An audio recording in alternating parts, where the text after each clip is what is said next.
Today's game between Canada and Russia, this was the site of the opening doubleheader where they had 78,000 people here to watch the United States play. There's a look at the Canadian lineup, of course, without Silvana Bertini, and that's the key thing right there. We were hoping she'd be ready to go. Evidently, that hamstring's still bothering her. One thing we noticed here is Mary Beth Bowie starting up front. She came on the last 10 or 15 minutes of the Norway game. She's actually one of the newer players on the team. I think she'll do quite well up there. She's a quick player. She's great on the ball. Superb footwork, so we'll see a lot from her up there. Of course, the key thing for Canada is to get the ball to Charmaine Hooper. We'll see if that can happen. And as far as the Russians are concerned, we talked about it at the top of the show, Grigorieva and Letuchova, the powerful 1-2 punch up front, and we'll see if they've got some goals left in them. They sure had a lot against Japan. Well, Grigorieva, from the start of this tournament, she was one of the players that we felt would be instrumental in the middle of the park, and she's certainly proven that. Even against Norway, when they were overmatched, she still was a key figure in that game, and that's a credit to her because they really didn't get a lot from the rest of the Russian players. Canada began the tournament with a disappointing 1-1 tie against Japan. Everybody thought that Canada would have no difficulty against Japan. Did not turn out that way. Bertini scored the goal in that game for Canada, and then they were routed 7-1 by Norway. And Hooper scored the goal in that one. It was close for a while, but the Norwegians came through in a big way in the second half. Taking a look at the officials there for this game, 2 of them are from China. The third one is from North Korea. As far as the Russians are concerned, they lost by just 1 goal to Norway in their first game, and then they whitewashed Japan by a score of 5-0. And so they look to be a very tough opponent for Canada to face today. Their first ever appearance in the World Cup, so they were a bit of an unknown, but we know a lot about them now.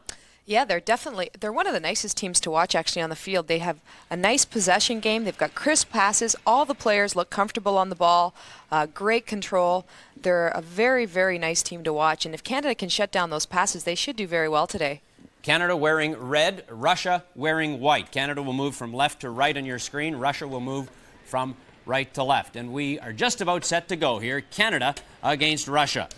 Giant Stadium, East-Rutherford, New Jersey. Canada wins this game. They will move into the quarterfinals. The only way they wouldn't with a win is if Japan somehow upsets Norway, and that is extremely unlikely. That game will take place a little later today.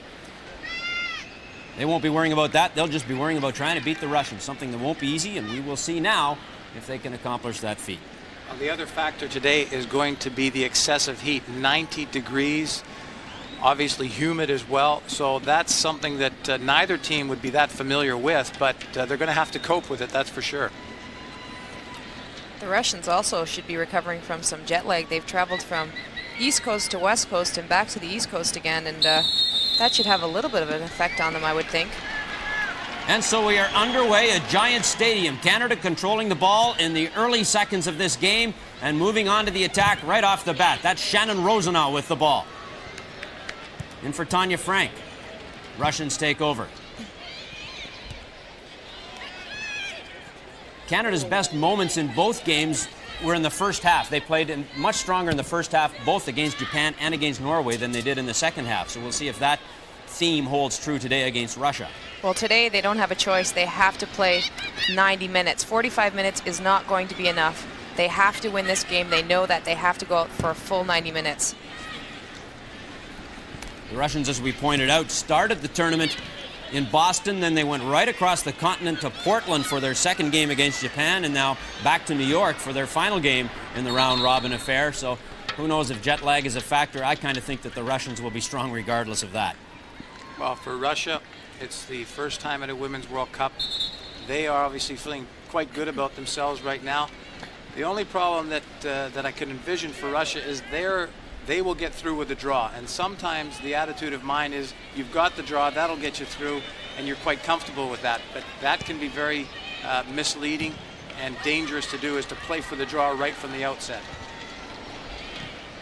One thing I expected, and actually I see it going on right here, is Amy Walsh seems to be marking Grigorieva. That'll be a really good matchup. Amy Walsh is one of the stronger players on the team, one of the faster players on the team. She should be able to keep Grigorieva pretty safe there. Canada challenging here a little bit. The ball in the box there for a moment. Canada unable to control it, and eventually it's knocked out of danger. Charmaine Hooper, we're focusing on her constantly here. She's scored 1 goal, and she's the player that Canada counts on offensively, as Shannon Rosenau now has the ball. momentarily at least. Taken away by Kareseva. Russia definitely has numbers back there, eh, Bob? They have numbers back. Canada are playing with their familiar 3-5-2. One of the problems they've had in the previous two games is when they've been under pressure, the sweeper Helen has ended up almost on the top of Nikki Wright. And that's one of the things they want to try to guard against today, is not to get pushed too far back. And in the early going of this match, they've done a good job of that. Tanya Frank trying to keep the ball in play with a cross in front. Over the keeper's head. It's still loose and then knocked free. Svetlana Petko, the Russian keeper, went out for that ball, misjudged it, and it was laying there dangerously for a moment. Canada unable to capitalize. Well, that was an excellent cross from the right, something that Canada have had problems with in the previous two games, but a great early cross. And fortunately for Russia, Petko just able to get her hand on it. A couple of Canadians in the area, but none of them could get on the end of it. Good cross from Tanya Frank. 24-year-old from Scarborough, Ontario, has 2 goals for her country. A lot of the play so far in the Russian zone. This is Natalia Kareseva. Oh, we talked about the travel being counterproductive to the Russians. The heat, not necessarily favoring either team, but in this early going, Canada, no question, has the stronger legs, more so than the Russians. Well, and they also have more at stake, because as you pointed out, a draw will do it for Russia, not so for Canada.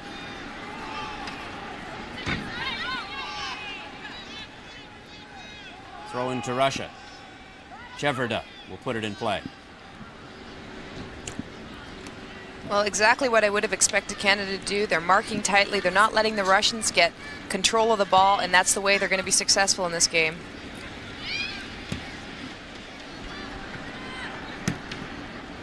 Borakova, Marina Borakova clearing for Russia. Canada keeps knocking it back in, however. Jared Donnelly with some nice touches in the first few plays of the game, created a few chances for the Canadian side. Jerry Donnelly, the veteran, the 33-year-old, the most capped player for Canada. We wondered if maybe she was tiring a little bit. She didn't appear to be too strong in that game against Norway, but of course the final score was 7-1, so you can't say too much about that, I suppose. The Russian player down is Titania Cheverda, and she's got a bit of a scrape on her knee there. And she's going to elect to stay down and now get some help, I guess. Well, the positive for Canada is in the early going, any of the 50-50 balls that have been there, they've won the majority of them. They're taking the game to Russia. Russia are back on their heels right now. Isabel Harvey down the left is doing a good job of getting into good crossing positions. And right now we have a corner, which will be another test on the Russian defense. Isabel Harvey down the left side, Tanya Frank down the right side. Svetlana Petko had an anxious moment a moment ago. She was able to get a finger on the ball and clear it out of danger. And here comes the corner for Canada. Headed away by Russia. Another chance at it. But it's back to Harvey, who puts it back in again. The keeper comes out, and Petko is able to beat 3 Canadians to it, including Charmaine Hooper, and bring it down. Well, Isabel Harvey gave a great example of the fact that she's obviously quite comfortable on either foot. She swung the cross in with her right foot, and then on the next cross hit it in with her left foot. Unfortunately, she just put a little bit too much air on it, and that allowed Petko to come out and catch the cross quite comfortably. Tanya Frank coming back well there to double team the Russian player and winning the ball off of her. That was Letuchova, Olga Letuchova, who scored 2 against Japan, the Russians' first real foray into the Canadian defensive zone. Here they come again. And that's Letuchova again. Good work by the Canadian back line to clear it away.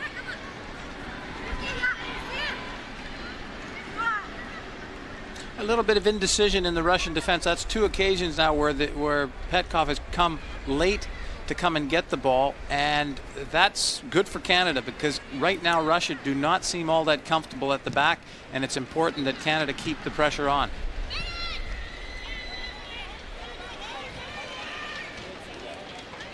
This is no doubt the strongest performance that Canada has had from the opening whistle. You pointed out in the previous 2 games that they had good first halves, but it wasn't until they got settled down after 10 minutes that took place. But this is a good performance right from the outset. Number 11 for Canada, Shannon Rosenau, who plays up front. Rosenau and Hooper up front for Canada as Kareseva. There are two Karesevas in the starting lineup for Russia. That's number 4, Natalia. Also, Olga is number 14.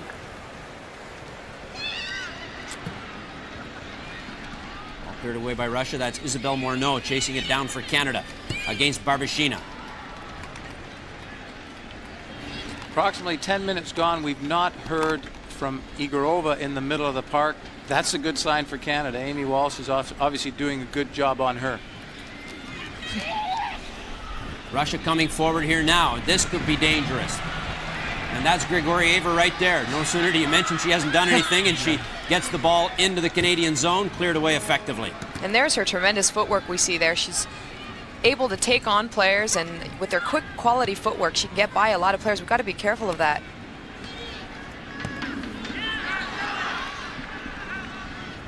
Natalia Kareseva coming away for Russia.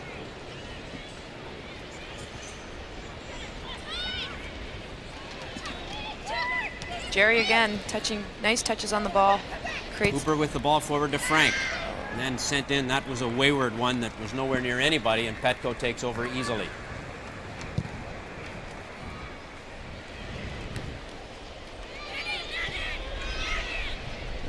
And then sent back to Canada's keeper, Nikki Wright, who was bombarded by Norway, played very well despite allowing the 7 goals. She made some tremendous saves in that game.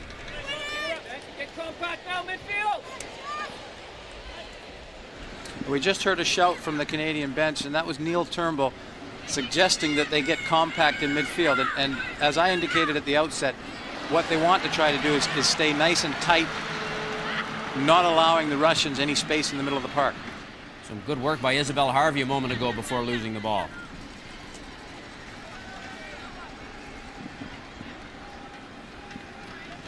Fairly quiet start to this game. Canada with perhaps the territorial advantage. Nothing to show for it yet.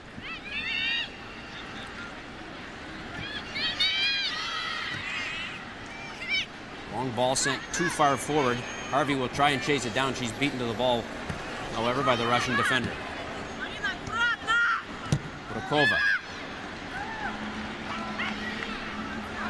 Here comes Harvey again.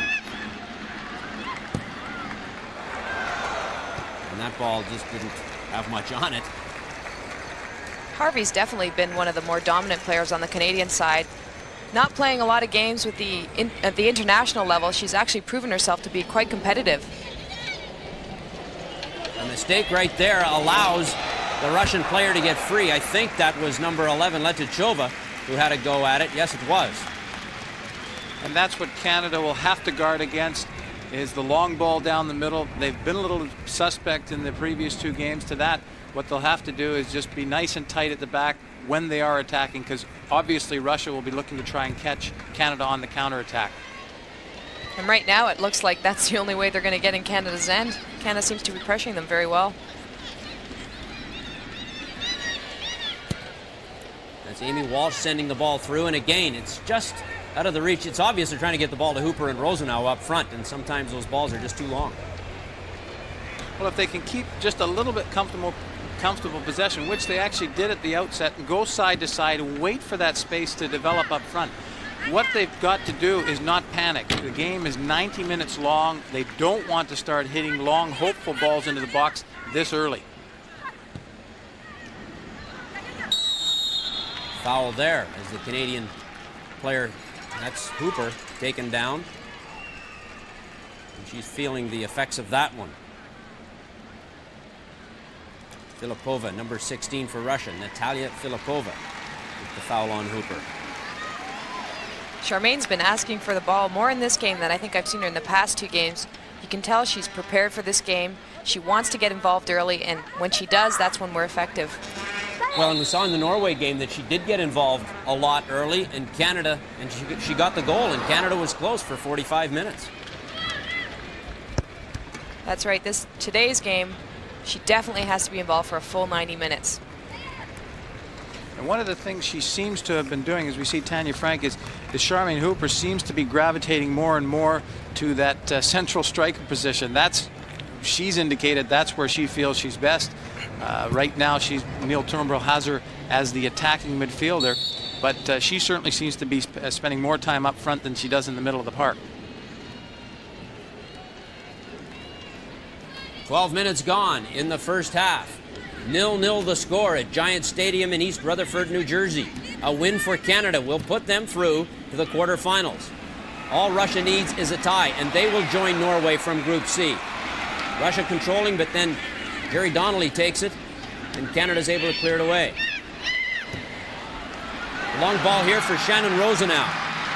She has a bit of space to maneuver right now. Can she get it across? There it is in front, and there was a chance right there. Mary Beth Bowie. Mary Beth Bowie, who we haven't seen a whole lot from, but she, in a bit of a stunning way, came right through and nearly did get a foot on it, but couldn't get it home. Great ball in from Rosenau to the near post. Keeper not be able to get there, and fortunately for Russia, unfortunately for Canada, the ball was cleared for a corner. But that attack started from the Canadian defense, and that's when we're talking about comfortable possession, it's important to try to keep it. There's another ball sent in front. And finally cleared away by Russia, but some good offensive work here from Canada in the first 15 minutes of this game. I think Charmaine Hooper with a bit of a foul there. Go ahead. Like I mentioned in the previous games, for Canada to be successful, they have to play possession soccer. And today we're seeing that, and we're seeing that they're creating more chances.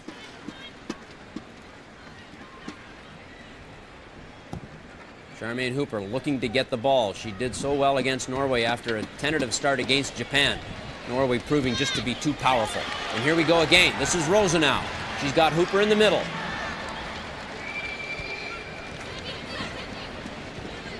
Russian defenders there to take it away. 14, that's... Great pressure by the Canadians, not giving the Russians any chance to settle. The Russians look tired, they look weary, and now what Canada needs to do is just continue with that pressure.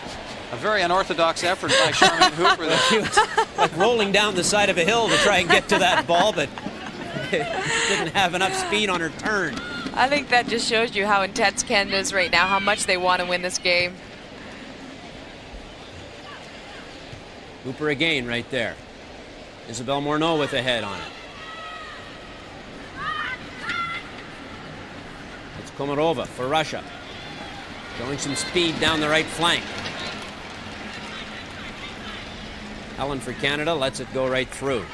That was a good example of what we're doing well today versus what we were doing poorly against the Norwegians. Physically, when we got into 1-versus-1 situations, we always looked overmatched. Today, we're winning 80 to 90% of those challenges, and that was a good job by Isabelle Harvey to simply run the Russian attacker off the end of the field.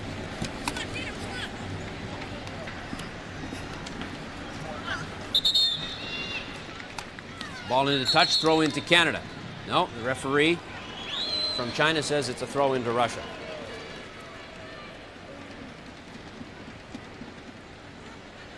Number 5 is Titania Cheverda. Was hurt earlier, caught on her knee, but came back in.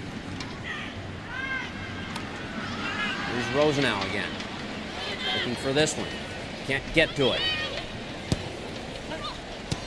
Rosenau giving those defenders a hard time up there. That was a good touch from Rosenau to Frenk, and then to Donnelly. Looking for Rosenau, that went astray, and Russia sends it back the other way. Donnelly again. Morneau.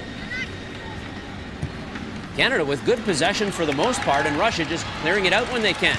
Isabelle Harvey can't quite handle that one. Burakova moves away for Russia. But once again, Canada rounds up the ball at midfield and takes over. Russia not playing through the middle of the park at all. Seemed quite content to just try and pick out the front men and knock it in behind the Canadian defense, but the Canadian defense right now is strong. And there's Shannon Rosenau winning a ball in the corner and getting it in front. And another opportunity for Canada, so they're doing very well, especially down the flanks, as you pointed out, on both sides. And Shannon Rosenau, this has been her most effective game as well. She's held the ball up well, she's got into good crossing positions, and is causing problems for the Russian defense. Cooper flicking it to Frenk. Sends it across, And there's, a great chance there. I think that was Jerry Donnelly who had a go at that one.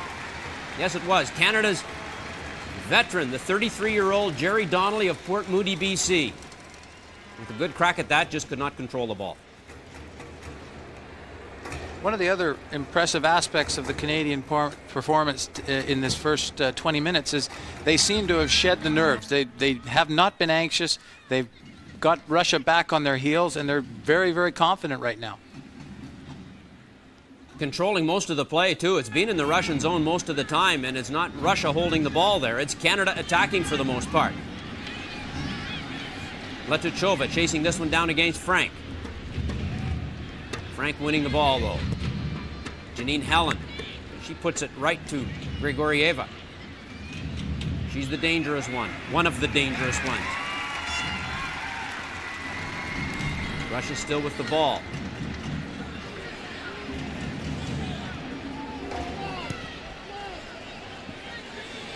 Canada doing a lot of chasing right now. The only danger with that is that with the heat and humidity, that as the game wears on, that's obviously going to take its effect on them. But they're doing a great job of closing down right now. Every player on the Canadian team is making it their effort to make sure that they can close down the nearest Russian player.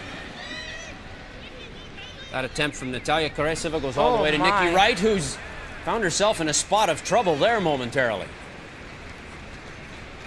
Barbashina all over her, threatening to beat her to the ball. Hooper taken down again. They've been on her a lot today. Filipova again.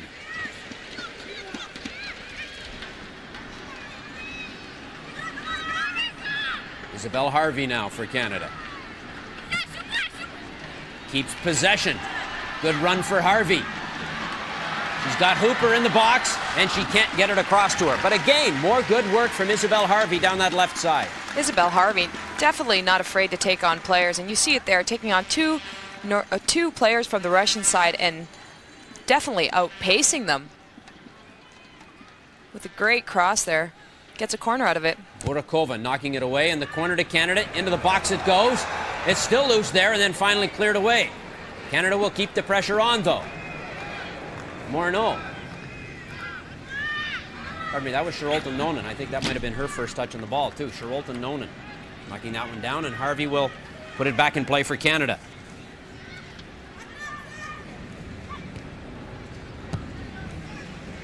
Into the box, and there's the header, attempted by Hooper. Tanya Frank chases it down. She's got Kareseva all over her. Canada doing very well at varying the attack. There's the occasions where they'll go down the middle, and then they're also using the flanks, and that's where Isabelle Harvey in the early stages has been very successful. I'd keep getting the ball to her right now and asking her just to get at the Russian defenders because they look a little legless. Well, she has shown on several occasions that she can beat them one-on-one and retain possession and get those crosses through. Russia regrouping here. Down the right side. This is good work here from Russia. Good defensive work as well from Canada. Isabelle Harvey doing it at both ends. That wasn't even called by the linesman. Like the way that went, though. Yeah. And Isabelle Harvey gives you a good example of what's required from the wide flank players. She was up at the other end crossing, and now we see her back defending on the other goal line, and that's very, very tiring. The first corner kick of the day for Russia. Not a very good one. Russia look a very tired team right now. They're void of ideas. Really, Canada have them on the ropes. What they need to do is just hit them with that knockout blow. Cross in, and Nikki Wright is there, and at 5'11", she'll get most of those balls that are lofted in. Definitely not the Russia team we've seen again in the last two games, that's for sure. Well, Russia played very well despite losing their first game to Norway. Lost by only 2-1. And then they had no problem against Japan the other night. 5-0 was the count there. Canada could only tie Japan 1-1. But yes, they seem tired in this one.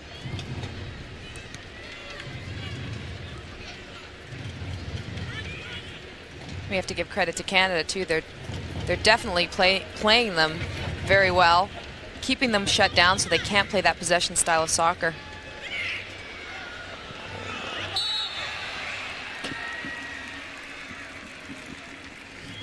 Letuchova, so dangerous, scoring twice against Japan. Grigorieva set up 3 goals in that game. They've been shut down so far by a strong and stingy Canadian backline. Part of the reason is because Canada's been so strong up front. Here we go again, looking for more, but that one won't go anywhere, and Mary Beth Bowie can't chase it down, and Russia will keep it. A little bit of a miscommunication there between Bowie and Isabel Harvey. Both thought the other was taking it, and unfortunately the ball ran off the end of the field. Mary Beth Bowie, a midfielder. She's 20 years old, from Dartmouth, Nova Scotia. One of the, I think as you pointed out earlier, Helen, one of the more inexperienced players on the team. Right. Her and Charlotte Nonen, 2 of the more inexperienced, newer players on the team, but both doing a very good job. Rouznow trying to flick it through, cleared away by Russia. Amy Walsh against Grigorieva. Grigorieva wins that one. Now she's on attack, and she's got Luchova up ahead of her. And that one went right through to Nikki Wright. So that was one of the more dangerous forays we've seen from the Russians so far. And that was as a result of, on one of the only occasions that Amy Walsh has come second best to Grigorieva in the middle of the park. Oh, a dangerous attempt on the ball there from Charmane Hooper on that one. She got the foot up high and she caught the Russian. Grigorieva looked a little fatigued after that run, though. The stretcher comes out immediately, or I'm not sure who the Russian player was that went down, but it was obvious that Charmane Hooper, going for the ball, got her foot high and clipped her up around the face or head area somewhere. And they waste no time in getting her off on the stretcher.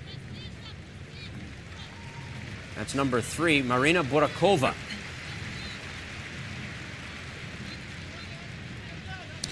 Getting the stretcher on. Here we see Amy Walsh in the battle. Just a little nudge, not a foul, just a little nudge, and that allowed Grigorieva to get in on goal. And in the end, really didn't result in anything dangerous in the Canadian goal. And there's the kick by Charmane Hooper, and she did, unintentionally of course, but she caught her, I think, maybe on the forehead or around the nose area. And lo and behold, she's all better. Well, prior to the stretcher rule, that used to be an opportunity to get a nice long rest, which I think the Germans are looking for, or the Russians are looking for right now. But now with the stretcher coming on so quickly, you don't get that opportunity. Here comes Canada on the attack. It's Amy Walsh sending it through. Taken away by the Russians. Kareseva. Challenged successfully by Donnelly there. But Russia still has the ball, this time in the Canadian zone. Letuchova.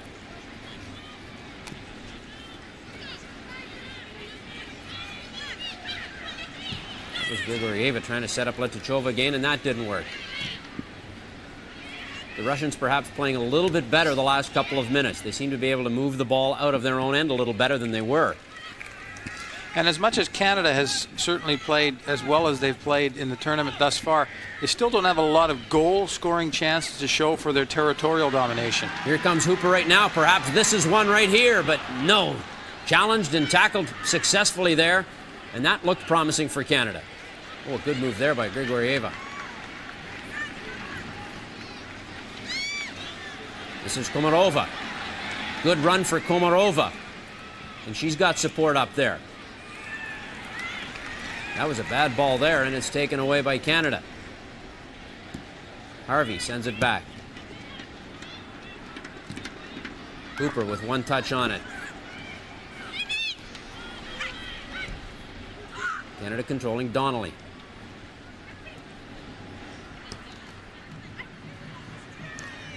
I think that's the longest string of passes I've seen Canada have in the last... That was a number. I didn't count them, but there were a lot of them there. Successful. And on a day where it's as hot as it is today, the ball is like gold. You want to keep possession of it. You want to make your opponents chase you around. Still 0-0. We've played more than 25 minutes here in the first half. This is the final weekend of round-robin play. Teams in Group C and D playing today. Teams in Group A and B will play tomorrow. Games are double headers. After this game at Giants Stadium, it'll be China against Australia. And then later today at Soldier Field in Chicago, it's Ghana against Sweden and Norway against Japan. Norway, of course, already through to the quarterfinals. Japan all but eliminated. They would have to beat Norway to have a chance, and that would be very unlikely.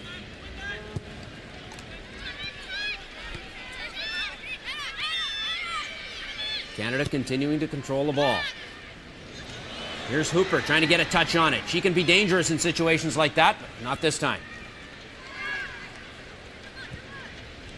Egorova clears it away. And here's Komarova. Chased by Isabel Harvey.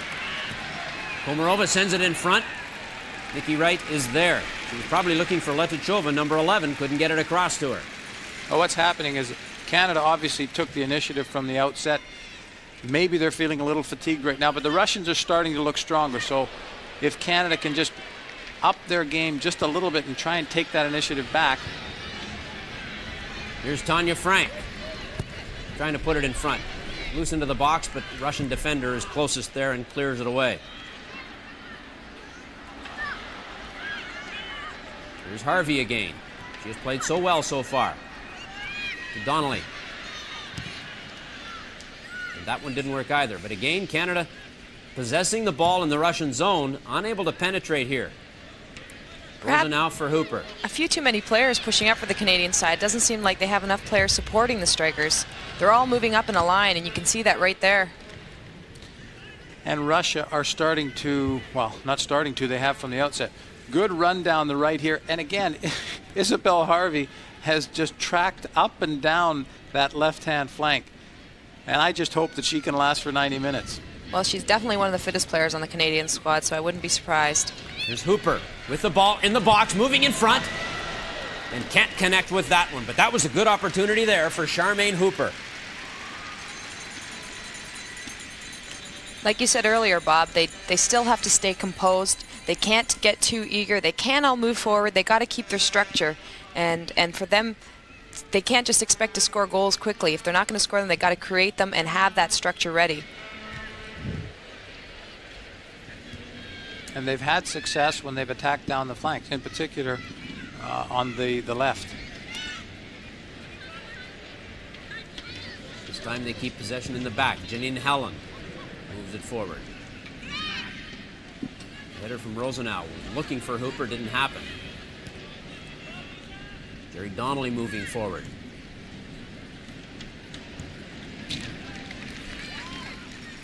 Komarova challenged successfully, but it's Russia's ball here.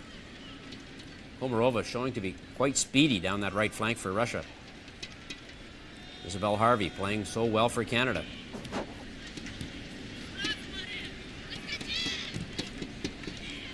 Kodakova sends it down. Helen lets it go for Nikki Wright. That defense is the most stable I've seen them as well.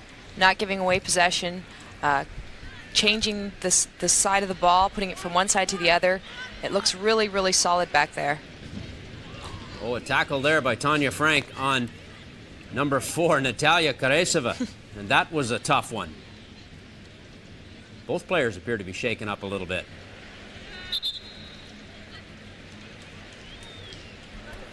Karesova perhaps getting the worst of it. She's still down. Let's have a look at how this one happened. Well, Tanya Frank deciding she's going to win this regardless of whether it's running off the side of the field or not. And that's great. I think that's just an example of the attitude that Canada have come out with. She really didn't need to go and win the ball at that point, but she did. And she got the ball, and she also got the Russian player. Who is still down. Natalia Karesova, the Russian defender. Slow to get up, and Tanya Frank has been carded for that. Tell Charmaigne and Mary Beth to take two up front. Let's go. Oh, she got a little cut from that, too. She's also cut, and Karesova is still down.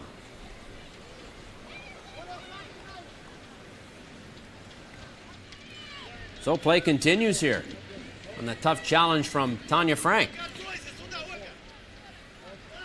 Well, when Tanya Frank being off the field is a FIFA rule. If you are actually bleeding, you can't stay on the field and you have to come off and have it either stitched up or, and I don't think it's as serious as that, or at least stop the bleeding.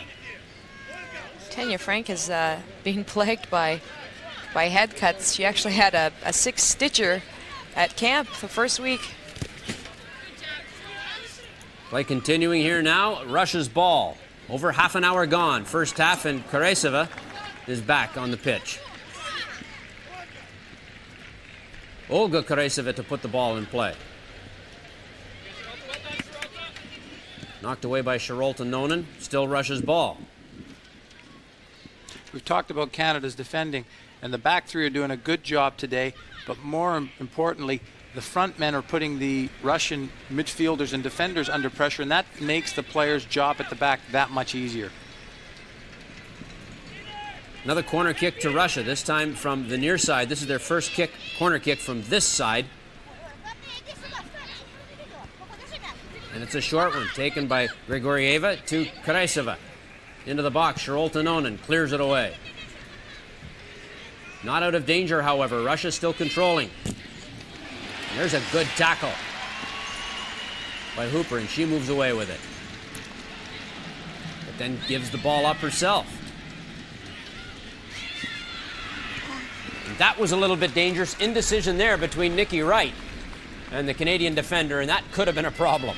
Well, Nikki Wright was coming. The question is, did she yell out that command to the last Canadian defender? And it didn't look like it, but the Canadian defender did the right thing. In those circumstances, if you're in any doubt, just clear the ball out and regroup. Kareseva challenged by Frank. Those two involved just a moment ago. Frank, who had to go off by virtue of being cut, she's back in. That's Kareseva, yes. Still with the ball. Komarova. Pardon me, that's Grigorieva. Their big setup person. Sends it in there too far. Disappointing for Grigorieva in the middle of the park must be that she's not getting a lot of support and not getting a lot of options as she's running with the ball. In that case, she simply had to play it into the box and hope that one of the Russian attackers would get on the end of it. But there's not a lot of movement from the Russian players. Here's Isabelle Harvey again. More nice work. She is dynamite out there today. Rouznow moving into the center. Handing it off to Frank, who has a run at it, and that's a great shot and a good save by Petko. The best scoring opportunity yet. That ball had the right bend on it, but Petko got over there and knocked it down. Great chance for Tanya Frank. That's the best scoring opportunity we've seen yet. Good bit of build-up, and Tanya Frank did everything right. She hit the ball across the face of the goal, forcing Petko to make a save. Would have been nice if a Canadian attacker had been there on the rebound. Nice to see Tanya Frank get into that scoring position as well. It's for Shannon to play that ball to her. Well, I don't think anyone would argue that Frank has had her best game so far, right here. Shannon Rouznow lays it nicely into the spate, right across the face of the goal. Good save by Petko. Frank and Harvey playing very well down the flanks for Canada in the first half of this game.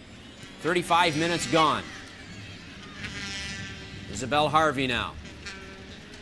Canada must keep using the width. Stretch the Russian defenders, and then once they're stretched, either get good crosses into the box or play balls into Charmaigne Hooper up front when there's less Russian defenders around. So use the width of the field as much as they can. Canada's ball here at midfield.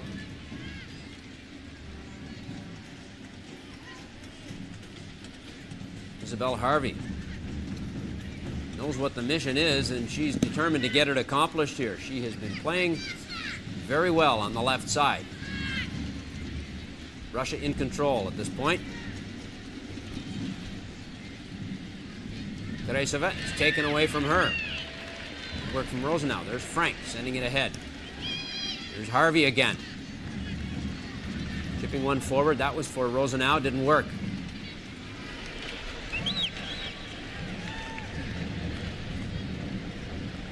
Russia controlling the ball here.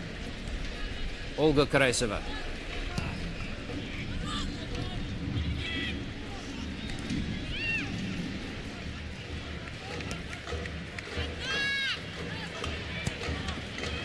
It's Natalia Karaseva sending it in, but it's taken away, and Canada will counter.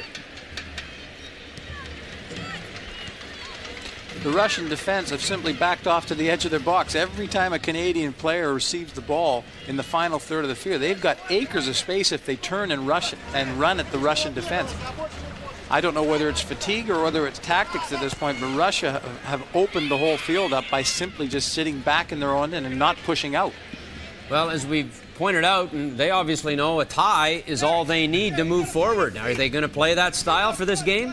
Well, you'd be tempting fate if you did that with 10 minutes left in this half and a good 45 in the second. From Canada's point of view, it's important, as we've indicated numerous times, not to get anxious, to continue to play possession and wait for the quality chances versus just trying to hit a ball into the box and hope that something's going to happen. Ball sent in front for Hooper. She was double teamed right there, and so Russia clears it away.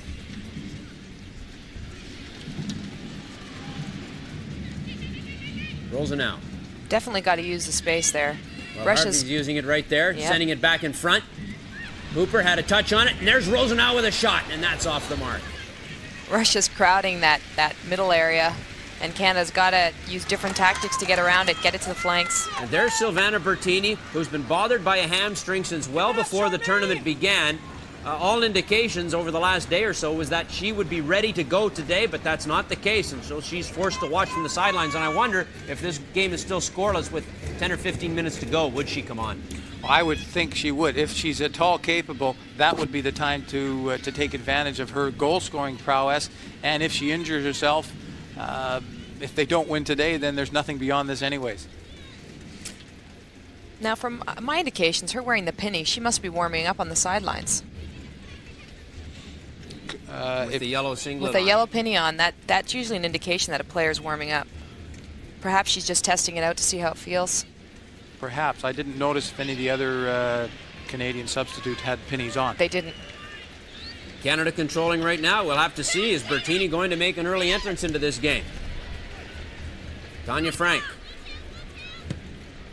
Helen sends it forward. It's headed on for Hooper. Good challenge there from Hooper to Rouznow. For Frank. Still in possession. She'll send it across, and there it goes. Loose in the box there. Everybody was spread out. That ball was available, but Russia comes away with it. Barbashina was looking for Grigorieva, was knocked away. This is Egorova. Tveerda knocking it forward. Morno, then for Harvi. Now for Harvi, pardon me.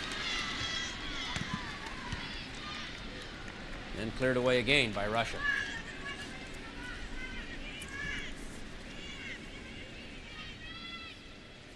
Canada throw in.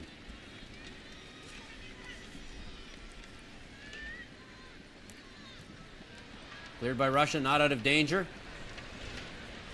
Grigorieva then moves it away. And Canada quick there to regain possession. They're very quick on the ball, aren't they, right now?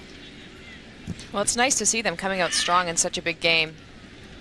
Well, the difference from previous games is that once they lose possession in the opposing team's end, as opposed to dropping off, which they did in the first two games, they're trying to repossess as quickly as possible. And the Russians are not coping with that very well at this point. Good move there, sends the Russians on the attack. That's Letichova, unable to get through. Nikki Wright, a little bit tentative there. Good defending, though. Helen just held up. She was 1 versus 1, couldn't afford to sell herself, held the Russian forward up, and then support came from the other Canadian defenders. Schrolt and Nonen doing a great job to come back and cover up for Janin. Letichova with that opportunity for Russia. She's dangerous, we know that. She hasn't had much of an opportunity yet in this game. This This is Rайт for Canada, clearing it downfield.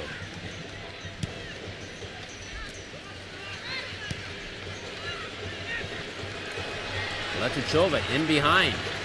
Pardon me, Letichova's in front in the box waiting for the cross, which doesn't come.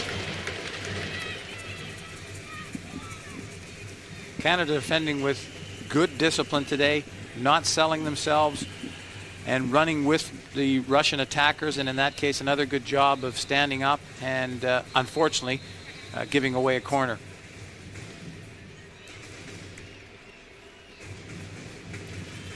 Just 3 minutes plus stoppage time still to go in the first half.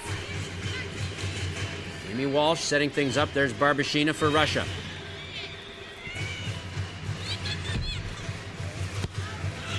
And it's a short kick. Grigorieva takes a run at it from there, and Nikki Wright had to be sharp to pull that one down. Canada from that position, what they must do is get the fullbacks off the line, because they simply just played all the Russian attackers onside by staying back on the line and making it difficult for Nikki Wright.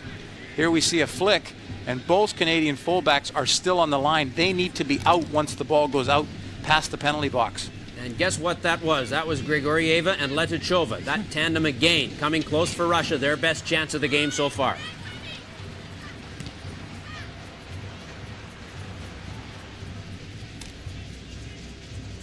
Throw into Russia. Waning moments here in a scoreless first half. One good opportunity for each team so far. It was Tanya Frank earlier for Canada, and then Grigorieva with the header by Letichova just a moment ago for Russia. Hooper for Canada.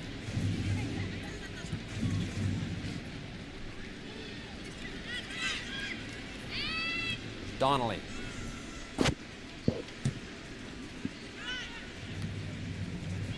Headed away by Russia.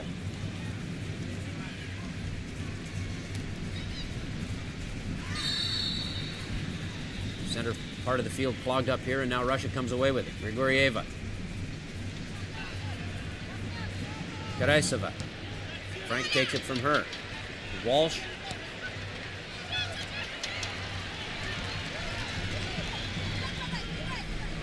Mary Beth with a Bowie with a nice run. With a run there. She's had a couple of decent touches on the ball in the first half.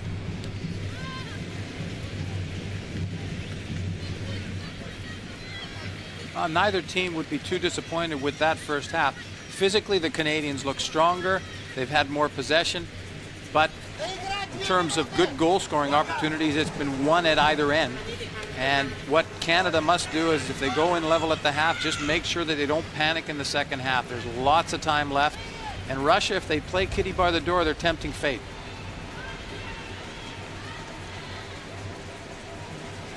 Russia spreading things out a little bit here, attempting to move forward. They're into extra time, into stoppage time here in the first half. Janine Helen, good challenge there.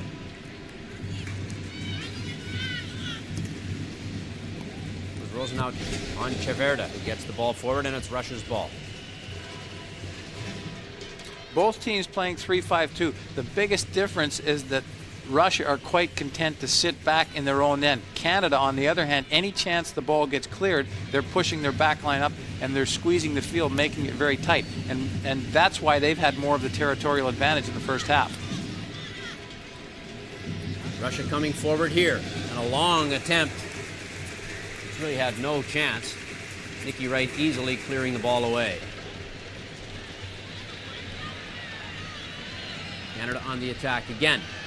That one for Hooper doesn't get through. Tara Donnelly again, the general there. Springing players, and that's what she's all about.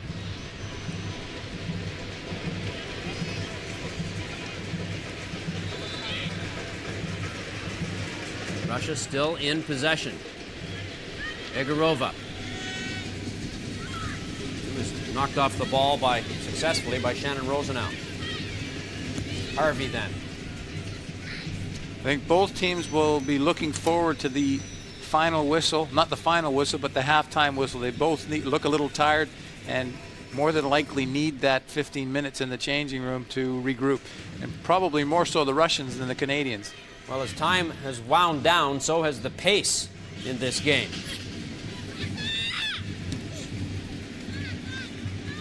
temperature at 90 degrees Fahrenheit, you can understand why. And there's the half whistle now. And so it did peter out just a little bit, perhaps the heat and humidity getting to both sides. A good scoring opportunity for Charmaine Hooper's team. That was Tanya Frank a little earlier. And then a good scoring opportunity for the Russians, as Barbashina considers what might happen now in the second half. The score after one half at East Rutherford, New Jersey, Canada 0 and Russia 0. Back in a moment. Well, initially it looked like Russia was wilting towards the latter stages of the first half. Both teams seem to be affected by the fatigue. And now they've had a little break, so they should be recharged and ready to go. And if Canada can come out and start the second half the way they did the first, then that's going to augur well for them. The best scoring opportunity of the first half from Canada came from a strike by Tanya Frank that was bending nicely, but the keeper Svetlana Petko reached out and knocked it away. And then a few minutes later, Russia had a decent chance on goal. Grigorieva and Letuchova teaming up. And here's Grigorieva right now trying to send it in front, and she'd like to probably have another shot at that one. Be interesting to see how Russia responds to this Canadian attack. If they're going to close down a little bit quicker, not give the Canadians as much space, because they, as you said earlier, Bob, they did have a lot of space in that first half. So it'll be interesting to see what they do. Canada's World Cup future at USA 99 is on the line right here. They'll have to score at least once in order to advance. They have to win this game. Isabelle Morneau.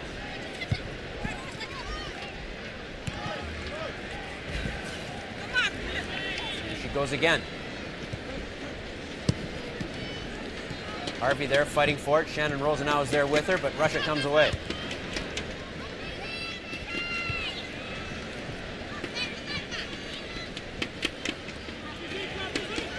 This is Egorova. Good work there from the Russian attack. This looks dangerous, and in behind everybody. Oh, and here's another chance. It looked as though Letuchova was going to get another chance. I think that was Barbashina who had the first chance right there. Wow. Well, Russia have shown more jump in this first couple of minutes than they did throughout the entire first half. Great ball through to Barbashina. Unfortunately, her first touch let her down. She pushed it too far ahead of herself. But once again, credit Nikki Wright for coming out and making the big save. The best opportunity of the second half for Russia right there. Natalia Barbashina. And then Olga Letuchova nearly getting it. Meanwhile, it goes for a corner kick to be taken by Gomarova. She sends it in front. Knocked clear.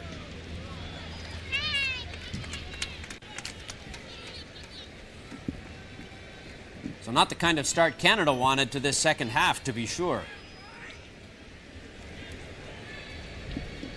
Olga Kareseva.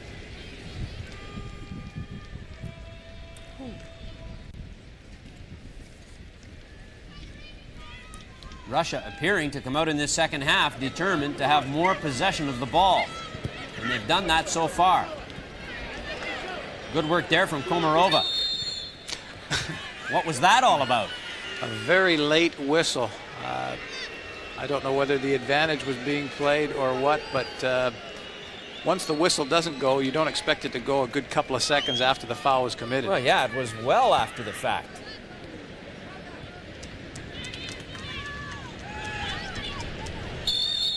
Amy Walsh, now what's the call on that one? Exactly the same, another late whistle. And a yellow card to Isabelle Harvey. That's very harsh. That looked rather innocuous, I thought. Have another look. Well, Isabelle Harvey had a little tug, but that was all, just a little one. But I guess that was enough to warrant the yellow card. So two Canadians with yellow cards, Tanya Frank and Isabelle Harvey, the two people who have played so well down the flanks for Canada. Free kick into the box, not out of danger yet. And then finally, Charolta Nonen clears it away. Perhaps not attacking that cross as much as I would have expected the Canadian defense to do. Well, on both counts, I would have thought the Russians would have been attacking it as well, because it was actually a very good cross. Nikki Wright had no chance to come out.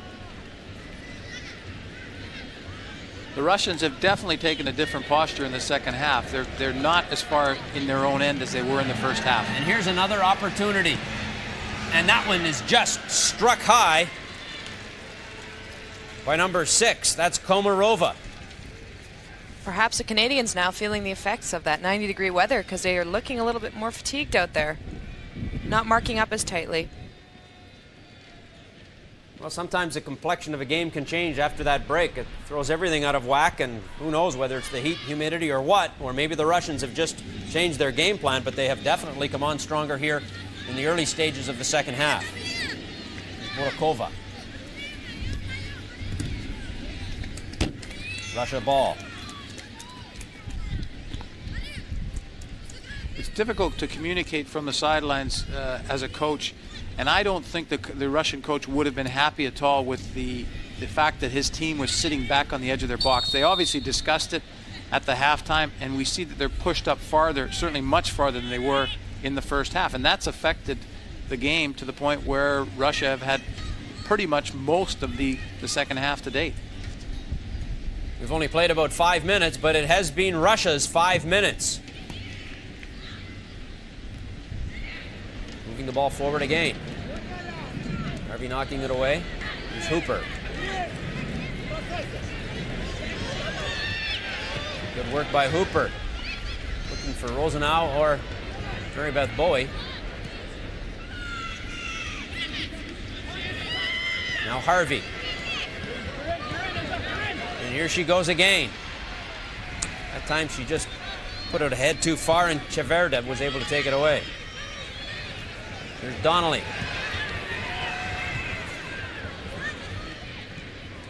Still in there. Amy Walsh will have a shot at it. Off the mark. Good bit there from Canada with Amy Walsh taking the shot. And go back to Isabelle Harvey's attempt to take on the Russian defender down the left. That resulted in this spell of pressure that Canada had. Even though she wasn't successful, she ended up getting the ball into the Russian end, and Canada were able to keep them penned in, and unfortunately Walsh was just a little off target on her shot. And that, on the replay, that shot looked closer than it did the first time. That was not off the mark by much. A wayward ball there, and it'll be taken over by Petko. As the half wears on, we'll definitely, we see Amy Walsh in the middle of the park, who has done a good job marking Russia's key playmaker. But what we'll see now is we'll see Russia taking as long as they can possibly take with any restarts. They'll be quite content to see this game finish 0-0. So any throw-ins or any free kicks, Russia will take their time. Canada, on the other hand, will be looking to get the ball back in play as quickly as possible. Shannon Rouznow. Forward for Hooper. Ahead to Harvi. That was a good tackle there from number 3, Burakova. Morno moves forward to keep it in. Egorova moves out. Here's Grigorieva. Amy Walsh just tracking Grigorieva wherever she goes and doing a great job of that too. Egorova. Russia pushing forward here. Komarova. Back for Egorova. Her ball across the middle is taken there for a shot, but she didn't get a good foot on that one. And Nikki Wright takes over. That was Olga Karesova.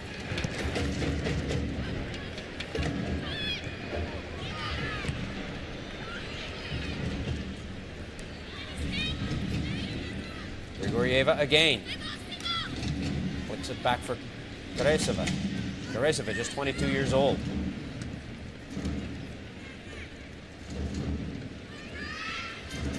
Grigorieva one more time, moving into position and takes a shot at it, and she scores for Russia. From well out, a well-placed shot from Irina Grigorieva, the captain of this Russian team, and it's 1-0 Russia. And we'd just spoken about how good a job Amy Walsh was doing on Grigorieva in the middle of the park. And you can't fault Amy Walsh on that. You've got to give credit to Grigorieva. Saw the space in front of her, took advantage of the space as the Canadian defenders came out. Grigorieva does a good job turning on the ball, seeing the space, and then unleashing the shot before anybody can get close to her, and Nikki Wright had no chance. We see it from behind. That's in the top corner. No chance for Nikki Wright. Great finish by Grigorieva.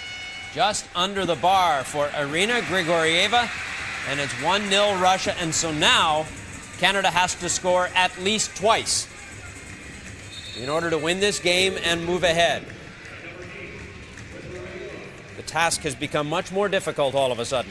Well, tactically, it'll be interesting to see if, in fact, well, here we see Silvana Bertina coming on. Well, it's all or nothing now. I mean, if she's at all fit, if she can play any length of time at all, this is the time to put her in. It's the time to put her in. And Neil will also need to be thinking about whether he wants to keep the spare man at the back or take a chance and push another forward ahead to try and get at least the equalizer and then put themselves in with a chance to actually win the game, because a draw, as we've said from the outset, is no good to them. Silvana Bertini into the game. Mary Beth Bowie coming out. As Canada pushing forward, Rouznow and Hooper nearly teamed up there as the ball, loose ball, got flicked in behind. Flags up anyway. Silvana Bertini already making her presence known on the field, just on for one or 2 minutes, and she's already had a few touches of the ball and almost created a scoring chance. Well, they're going to need that from her, obviously, trailing 1-0 early in the second half. And psychologically, it will be important for Canada not to feel anxious. And although you're going to feel anxious, because if the scoreline stays as it is, you're done. But there's still a lot of time left, and the Russians right now are quite compact at the back. And if Canada just resorts to trying to play balls into the box and hoping that something's going to happen, they're not going to get success. They need to continue to use the flanks, and in particular on the left, Isabelle Harvey, who's had a great game to date. And anytime she's got the ball, she's looked like making things happen. Canada pushing forward. No sooner does Canada make a change with Bertini coming on than the Russians make one too. Natalia Barbashina comes off in favor of Larissa Savina. So Savina on for Barbashina, Bertini on for Canada in place of Mary Beth Bowie. Jerry Donnelly sending it forward. There's Hooper with a shot and a one-handed save by Petco. Canada continuing to press here now. Desperately finding that ball. That's Shannon Rouznow, but the Russians come away with it. A good opportunity there just moments ago by Hooper. Charlotte Nonen now sends it forward, but Petco got a hand on it.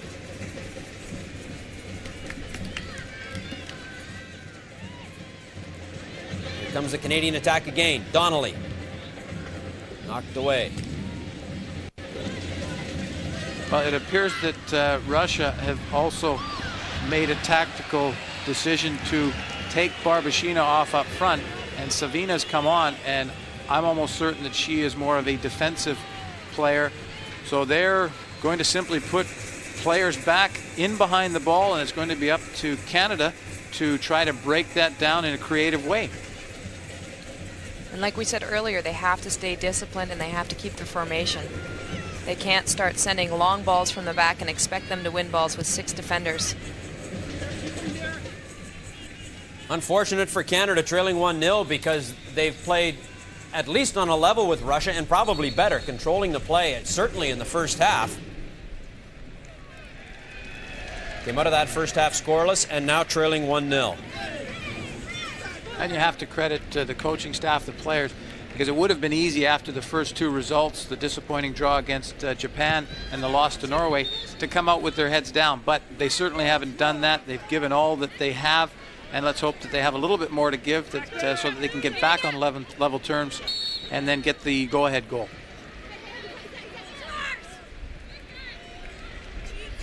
Throw into Canada to be taken by Isabelle Harvey. Here's Hooper. Cutting off one challenge. But finally there were too many, but she was fouled, and so it's Canada's ball here. In a good position, too. And that's what Canada needs more of. If Hooper can get on the ball in that final third and commit players, either she's going to get a chance, or as in this case, she's going to get hauled down in an area where Canada should be able to get a direct strike on goal. A good spot for Canada to be in right here, taking this shot. Just outside the box.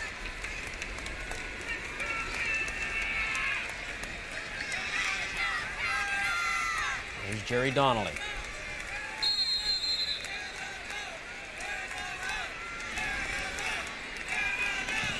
There it is, and it gets through, but Petko's there to knock it down. Good effort by Donnelly, but Petko was well positioned to knock that for a corner. So at least the pressure remains here for Canada with Harvi taking this corner.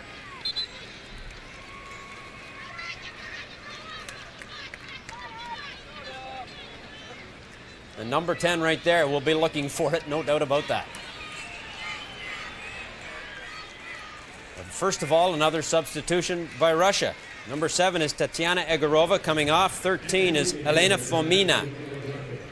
So that's 2 substitutions for the Russians now. And 2 of their best attackers have come off. So what we can determine from that is that they're going to simply just hold the fort for this last 35 minutes. Here it is into the box and headed right at the keeper, Petko. Sure, Unlucky Donnelly. there for Donnelly. That was a good one. Good connection on the ball there for one of the smaller players on the field. Unfortunately, in that case, it was basically right at the keeper. She was in close enough. Had she been able to find a corner, it probably would have been a 1-1 score. That's Amy Walsh sending it down for Tanya Frank. Too far for her.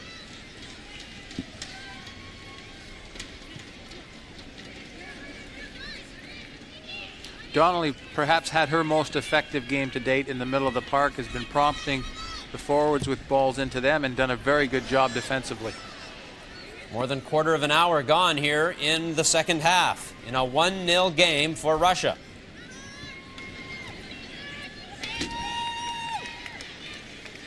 Donnelly's one of those players that most people don't hear a lot about, but she's one of the most consistent players on the Canadian women's national team.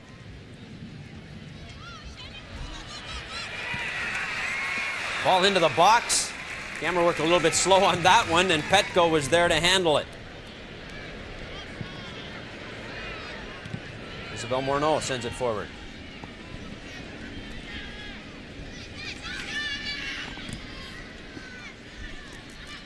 Well, Petko in the Russian goal, we've commented on it before from the previous game. She doesn't look anything flashy or outstanding, but she seems to be in the right position to make the save, and that's what you want from a keeper, just to make the routine save for you and not give a goal away. Donnelly coming forward. Oh, she had Bertini in there, but couldn't get the ball to her. Grigorieva sends it down. Letuchova. And then Savina.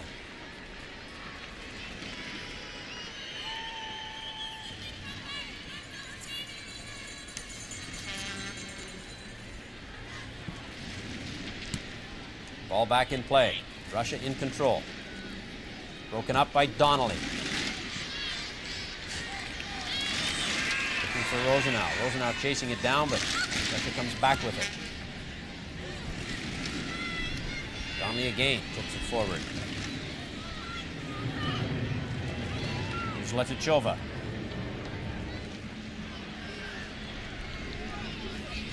Komarova. Calling for an offside there, but it doesn't look like... Oh, and that was dangerous for a moment, and then finally cleared away.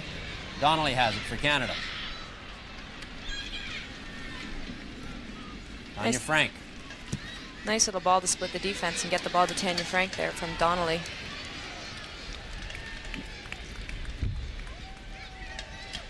Now we can see that the players are all breathing a little heavy right now. As we indicated, 90 degrees, very hot, very humid. And for Canada, it's all on the line right now, so whatever they've got left, they need to give it. And from the Canadian point of view, you'd have to be concerned about Harvi and Frank because they've been doing so well, running a lot down the flanks. Remains to be seen how much they'll have left. There's Bertini chasing after that one. Still has a lot of speed. Against Burakova, yeah, she showed speed there regardless of the hamstring problem. Russia's got numbers back on that defensive end.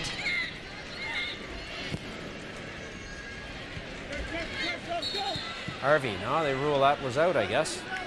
Russia's ball.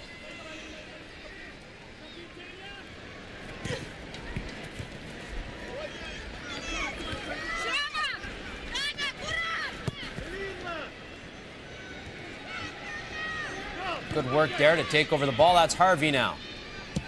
That was Mорно that made that good defensive play. And now here's Canada on the attack with Hooper. Long ball for Rouznow doesn't work. Here comes Hooper again. Foiled again.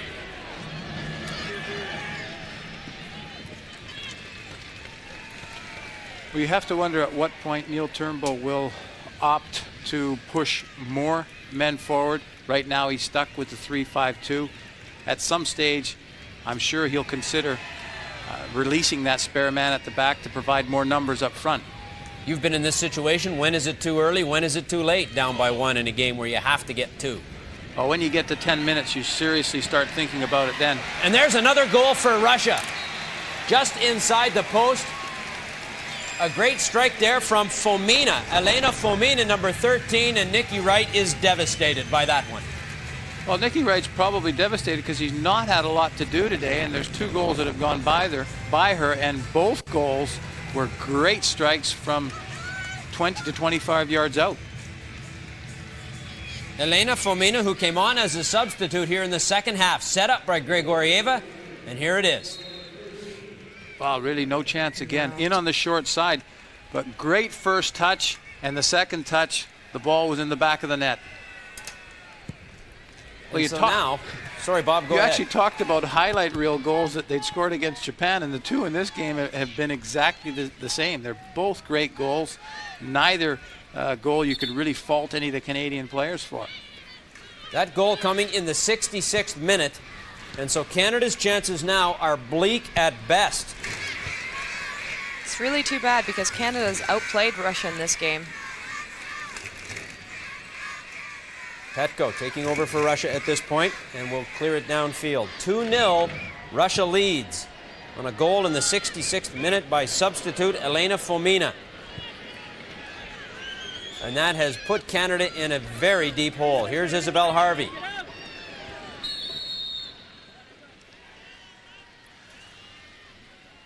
If we look back to the game that Russia played against Norway, only giving up 2 goals against a very good Norwegian team, perhaps that we thought that may have been a bit fortunate, but they actually are very, very well organized at the back.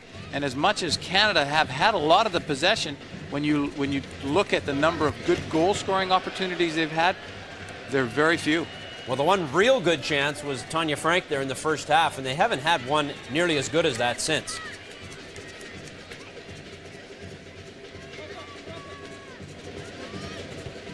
And the danger now, 2-0 down, there's no point for Canada in sitting back. The danger is that you leave yourself exposed to actually conceding more goals. Well, if you're going to lose, I suppose it doesn't matter whether it's 2-0, 3-0, or 4-0. But they're definitely in trouble here with less than half an hour to go.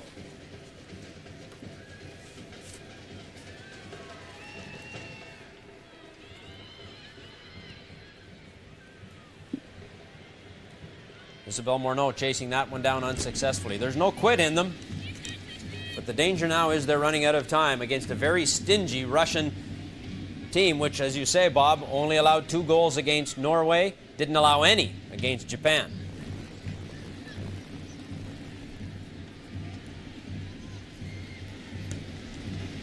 And in terms of a tactical game plan, you'd have to credit the Russian squad and their coaching staff with coming into this game knowing what they needed. They needed a draw at the very worst.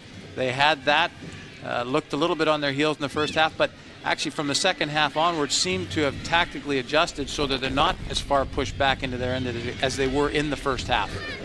Amy Walsh for Canada.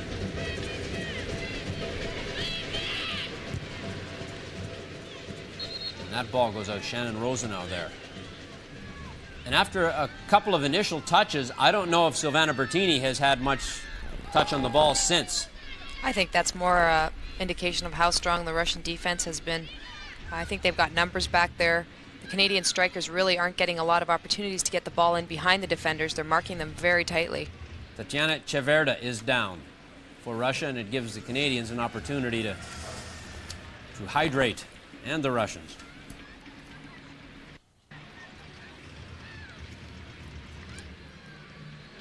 If Russia holds on for this win, they will be into the second round, along with Norway in Group C.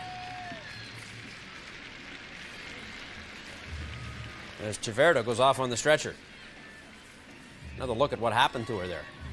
It was Charmaine Hooper on her. Charmaine just seemed to clip her as she was releasing the ball. And my inclination would be that she needs a rest, and the rest of the players on the field need a rest, and it was an opportune time to go down. Less than 20 minutes now, plus stoppage time left to go in Canada's World Cup for 1999, unless they can pull off a miracle here. Basically, that's what it is, down by 2. Harvey chips that one in front, and Petko comes down with it. Isabelle Harvey continues to perform here for Canada, despite the challenge ahead now. Well, it looks bleak for Canada right now, and Russia seem in control. They're really not allowing any good goal-scoring opportunities. There's the odd cross that's coming into the box, but all it'll take is one goal, and that will up the fortunes of the Canadians and perhaps get the Russians back on their heels a little bit. But right now, Russia look quite comfortable in dealing with whatever Canada has to send at them.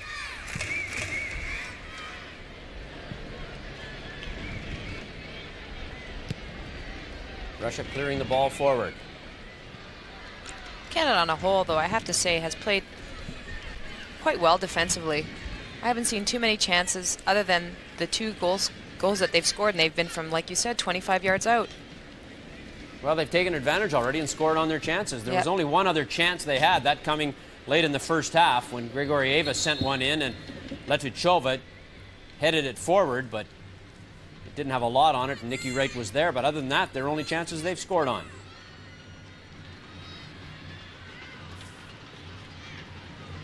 Russia pushing forward here again. There's Letuchova. Back pass for Grigorieva. They're teaming up again, those two. Grigorieva not frightened to shoot either. She tried actually to shoot from that distance there with a Canadian player draped all over her. And obviously, there's good reason for them to be not frightened to shoot, because they've hit 2 cracking goals in this game already. And another substitution for Russia. Chiverda, who was hurt there, is off, and Yulia Yutkevich is on for her. Yutkevich wearing number 2 for Russia, and there she is putting the ball back in play.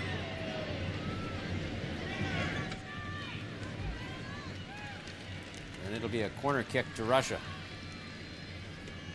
Well, at the start of the second half, Russia were taking their time with their set plays. They're 2-0 up. They don't seem to be all too bothered about taking their time. Now, they obviously feel in control, and quite frankly, they look in control as well. There it goes into the box and up, and Nikki Wright barely got a hand on that. I don't know if she misjudged her timing on it. That was a tough one to get to, and she, at the last second, got her hand on it. It looked like a routine save initially. She must have had a little stumble on the way back, which resulted in her parrying the ball away. Very close to being 3-0 at that point. Strange, went very high and then just dipped right down.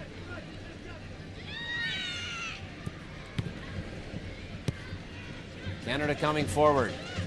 Hooper tackled there, and that's a foul. Canadian team not showing a whole lot of offense right here. It almost looks as though that second goal has really done it to them. That one by Fomina. Janine Helen sends it in, and Petko is there to come down with it. Well, Petko has dealt with everything in all 3 games to date. She's looked very, very competent.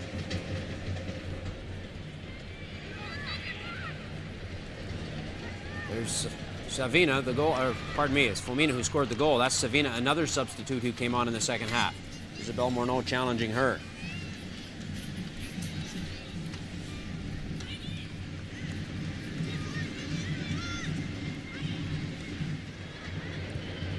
Russia controlling the ball here in the Canadian zone. Oh, a good challenge there. Canada come away with it. And here's Rouznow.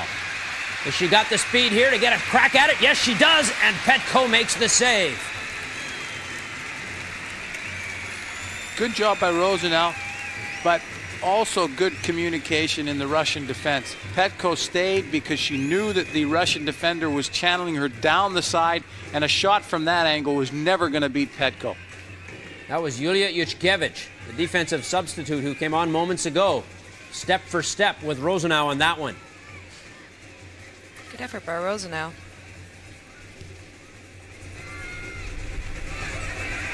Loose in the box, and there's a goal for Canada. And it's 2-1.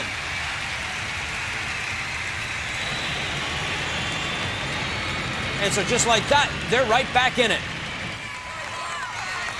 Well, Russia have now gone from being comfortably ahead to now having to think about it. There's approximately 15 minutes to go.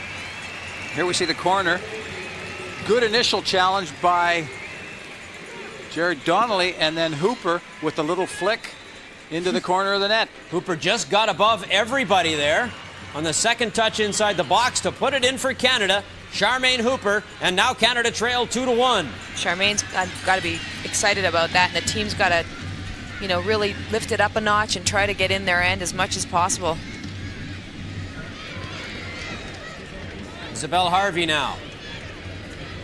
We shall see. Will this give them the boost they need? They've still got to score twice more. A tie is not enough. Russia will advance with a tie. Canada would be out of the tournament. Well, it certainly gives Canada every incentive, because one more goal, they're in a tie, and they'll certainly have the Russians back on their heels. And in fact, this goal that they've scored right now is obviously going to put some panic into the Russian team.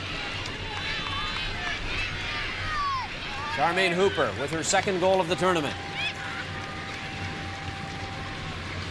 Canada now trying to apply the pressure. Harvey for Rouznow. He's pulled down just outside the box, and it's Canada's ball.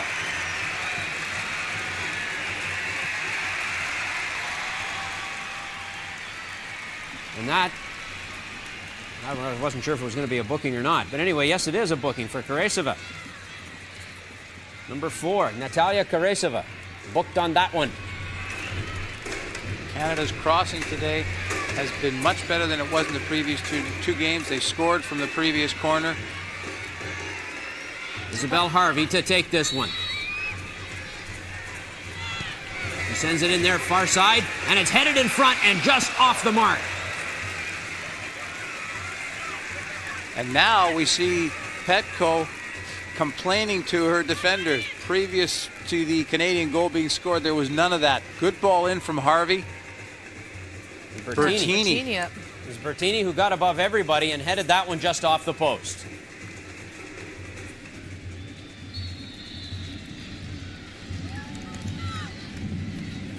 Hooper's goal in the 76th minute. Time still working against Canada in this one.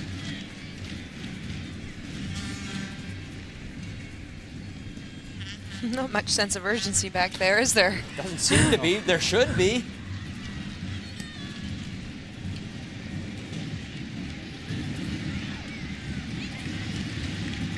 Play still in the Russian zone. That's Hooper chasing that one down. Can't come up with it. Komarova. Yeah, they have pushed up Helland. That's Helland right there on Komarova. Went in deep, but cleared away. Here's Grigorieva. She is so dangerous.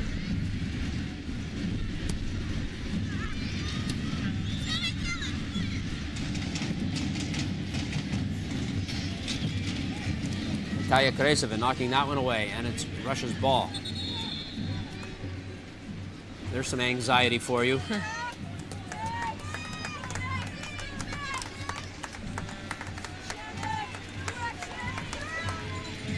Another substitution happening here.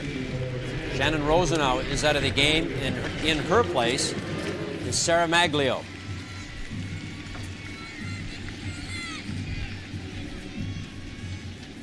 Sarah Maglio, 21-year-old from Coquitlam, BC.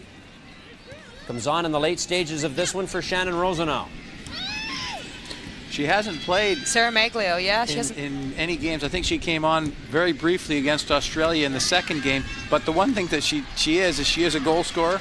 She plays at Simon Fraser University and has had a prolific career there. So obviously the rationale behind that change is that she might have one in her for this game. Well, with any luck, she'll have two in her. That's what Canada needs to win this game. Here's Hooper down the left side. A little bit of space there for Charmaine to take two. And she had Maglio all alone inside the box, too. 10 minutes plus stoppage time left to play.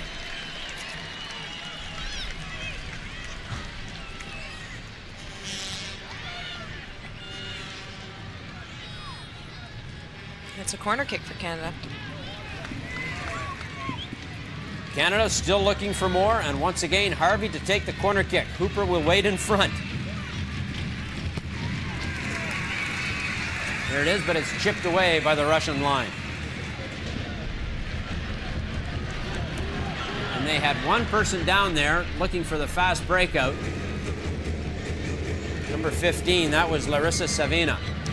Well, Canada now will be man for man at the back position. They've pushed that one forward already.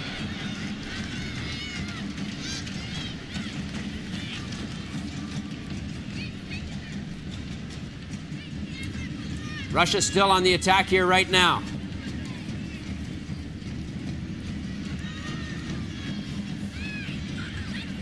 Canada desperate to come away with it. That's Jerry Donnelly trying to get it from on her back. Couldn't do it, but eventually Canada clears. They've got to get on offense here.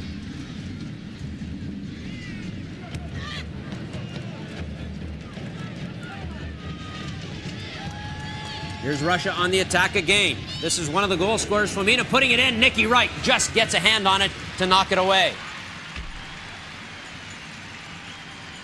Russia coming close there. Fomina has one as a substitute. She came close there to getting another one. Desperation time for Canada.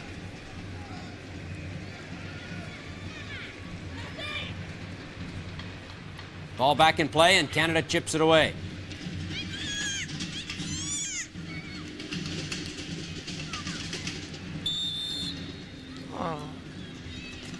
This particular referee has a tendency to blow late whistles. On that occasion, the foul occurred earlier, but she waited a long time until she actually blew for the whistle. Which is strange, because actually Silvana had the advantage there. Russian ball sent in. Russia not done yet.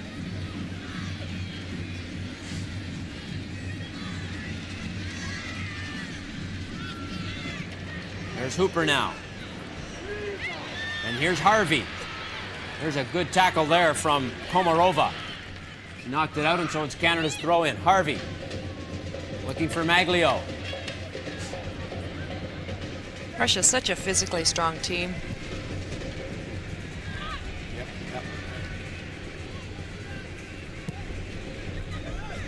Maglio, Hooper now. Leaves it for Amy Walsh. Harvey. Couldn't get that in front, knocked away by Borakova. Harvey fighting like a tiger out there. You can see it in her eyes. She will not give up. Walsh to Harvey. Walsh in front. And there's Petko to make the save as Tanya Frank was streaking in to try and get ahead on it.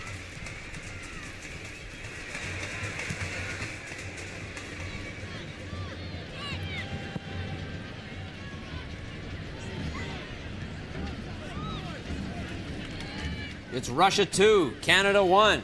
In a game Canada has to win, or their World Cup dream for 1999 will come to a crashing end here at Giant Stadium in East Rutherford, New Jersey this afternoon.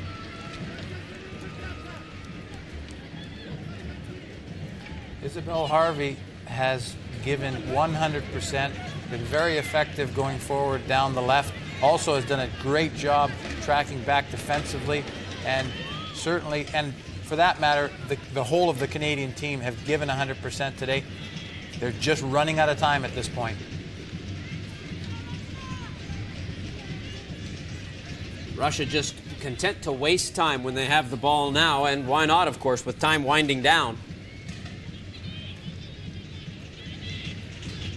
Grigorieva up to it again. Oh, there's a nice ball right there for Letichova. Grigorieva is such a talented player and has shown what she can do this whole game, has created chances, has, you know, shot on goal so many times. She's such a world-class player. Nikki Wright comes out to take over on that one. Letichova and Grigorieva, they play together like no other two players we've seen so far in this tournament, I don't think. They've been marvelous together. Bertini yet to get a real good opportunity. She had that one header that she just missed on, and here comes the Russian attack again, and there's another goal, and that will do it right there. That's Elena Fomina's second goal of this second half. And Nikki Wright was left a little bit exposed there, but at this stage in the game, Canada need to send players forward, and there was always a likelihood that they'd get caught having pushed players forward, and that's exactly what happened on that occasion. Well, you talked about it all through the second half. When they're down, they'd have to push players forward, and just like in hockey or anything else, you expose yourself when you do that. Janine Helen unable to get back there. And so Elena Fomina has 2 goals in the 66th and the 86th minutes. Great run from the middle of the park from Fomina. And Nikki Wright, unlucky, actually got a hand on it, but couldn't keep it from going into the back of the net. And so now it's 3-1 with 3 minutes and stoppage time to go, and that's it.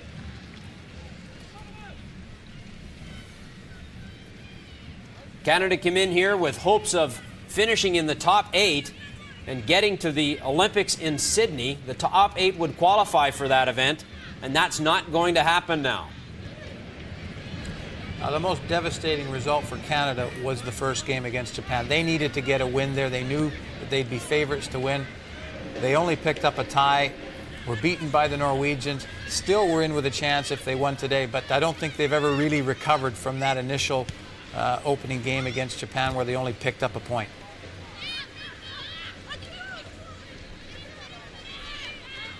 Very disappointing afternoon for the Canadian team here at the World Cup, trailing 3-1 with hardly any time at all left, and their World Cup tournament will end here today. Russia will move on. Now there's, I think that was nearly an own goal from Burakova. Right at her keeper, Petko, and she's wondering, what was that? Well, interestingly enough, I thought the ball was off the field once Isabelle Harvey crossed, and it looked like it was well over the line.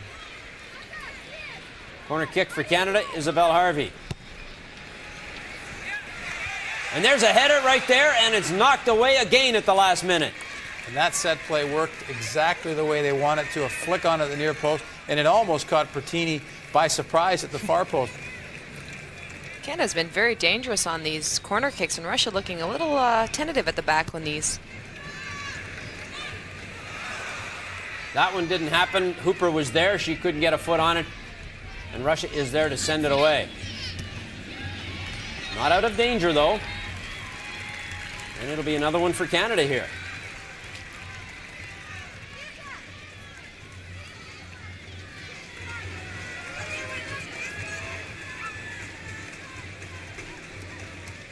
Canada applying pressure, but the challenge is just too great here, trailing by 2 goals, needing a win. Gary Donnelly will watch for this one. There it comes across, and it's headed out. Tanya Frank, bloodied but not bowed. She has played well here today. The 2 wide midfielders have perhaps been Canada's best players. Isabelle Harvey on the left and Tanya Frank on the right.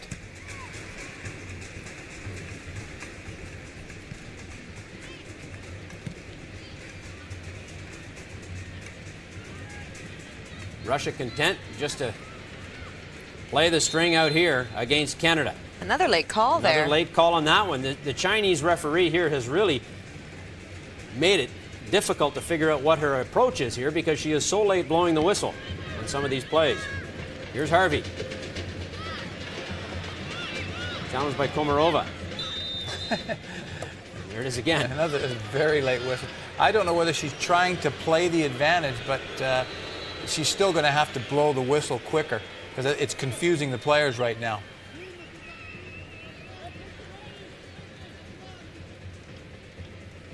Grigorieva has played so well in this one as she did in the 5-0 win over Japan. And Russia will move through to the quarterfinals.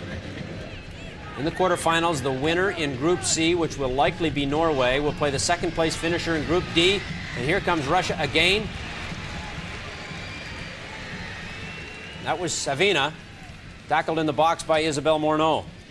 And that was a good battle between Morneau and Savina. Savina initially getting the better of Morneau, but Morneau battling back and forcing the corner. So if it was to finish the way it is right now, Norway would move on to play likely Sweden, while Russia would play China in a quarterfinal match. Still some games to be played, and there's the next goal, the fourth goal for Russia. This time is number 14, Olga Kareseva. Wow. You know, that's really disappointing because it's not really a 4-1 game. No, people will look at the score line and assume that Canada were well beaten. But what's happened is in the latter stages, and here we see the corner coming in, firstly, a free header, and then secondly, 3 Canadians back and 1 Russian forward, and the ball falls to the Russian forward.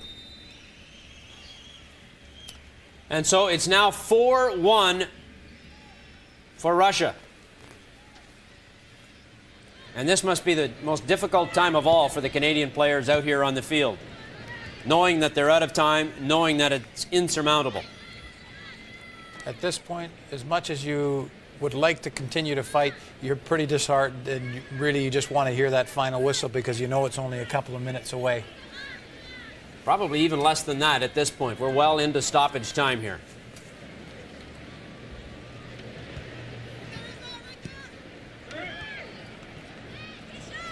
So Canada will go home disappointed, and there was some talk about how this World Cup would affect the future of the program for women's soccer in Canada, and we'll have to wait and see if there is any fallout over this result. Well, if there is any fallout, it's not strictly related to the women's team's program. The senior men's side were inactive for almost 18 months after we didn't qualify for France '98. And so it's not just the women that are affected by it, it's every program once you conclude a portion of it.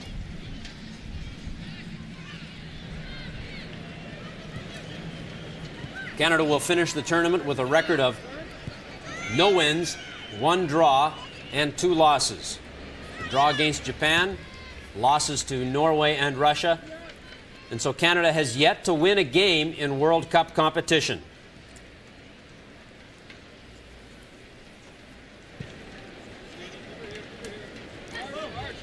They have exactly the same record that Canada had in the last World Cup. That's right. Very same record, failing to advance. Here's Harvi again. One more time, perhaps, looking for Sarah Maglio. Perhaps the biggest difference between the last time around and this time is I think expectations were certainly much higher this time around. Looked at the group initially and felt that certainly Japan were beatable, and also Russia. But Russia have come in and I think surprised, well, I know they've surprised a lot of people.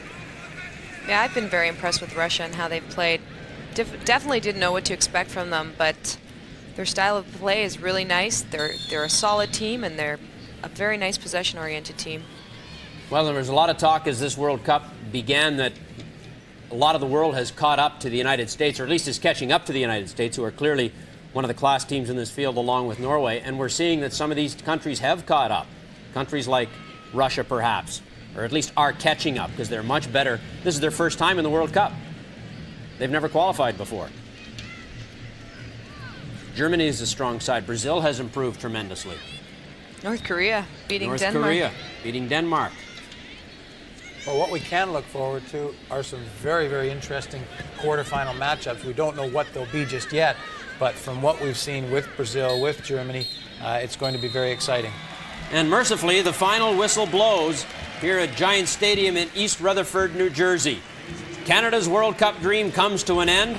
Russia, they are continuing on. They'll have a quarterfinal date next week. The final score, Russia 4, Canada 1. Back with a wrap-up in a moment.